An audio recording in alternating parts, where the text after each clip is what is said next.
On a really hot day, it's really easy for your air conditioning starting capacitor to fail. And what happened was last night I came out here and I noticed the fan was not spinning, but the compressor was running. And so to keep from burning up the unit, I pulled the fuses. So I went out and I bought a capacitor to replace the one in here, because this morning when I plugged the fuses in, the fan actually ran. And here's the current fuse. We'll put this in here. I just unplugged it. Let's see if it runs now. You can see the motor starting up slowly.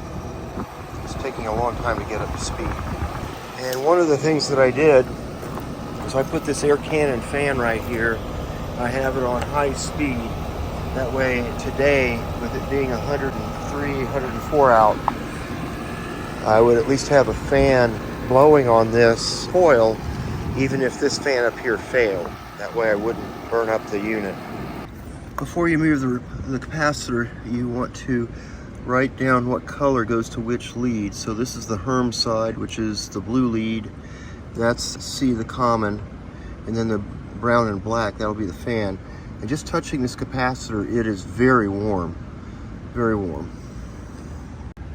Here I'm using an electric screwdriver, a 3.5 volt one. Get that screw off. This is the capacitor I'm taking out, and it's extremely warm. Almost to the point I could barely touch it when I took it out. So I'm lucky it was even running this long.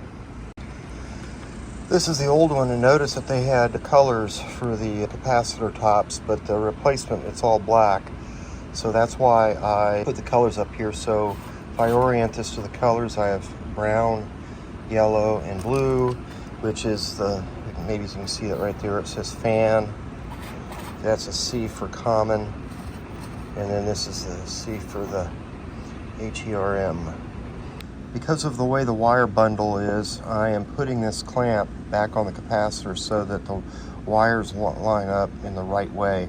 It goes blue, yellow, and brown. I didn't want to put this in a clamp like this and then have to twist the wire bundle. So this will go back in the same way approximately it came out. I find that these capacitors last just anywhere from 2 to 4 years. So I wrote today's date on here and how much I paid for it, and just for record keeping. So here's the moment of truth. I'm gonna put this on and let's see if the motor starts up faster. There we go. It started up much faster and it sounds like it's running at a higher speed. So hopefully this may even lower my electric bill. So we're good to go. I have found that these starting capacitors for your outside air conditioner, they fail every couple of years, and they typically fail on a holiday weekend like July 4th or Labor Day at 5:01 p.m. on a 3-day holiday weekend. And then to try to get somebody to come out and inspect it, troubleshoot it, the stores are closed. Even if they know what the problem is, they can't get the capacitor replaced until Tuesday, and you're miserable all weekend long in 100-degree heat. So what I do is I bought 2 this time. I bought one to replace this defective capacitor, and I have a second one for $40 that I'm going to keep here in the house, because in a couple of years, when I have another holiday weekend, I'll have a spare and I won't have to be hot all weekend or go get a hotel.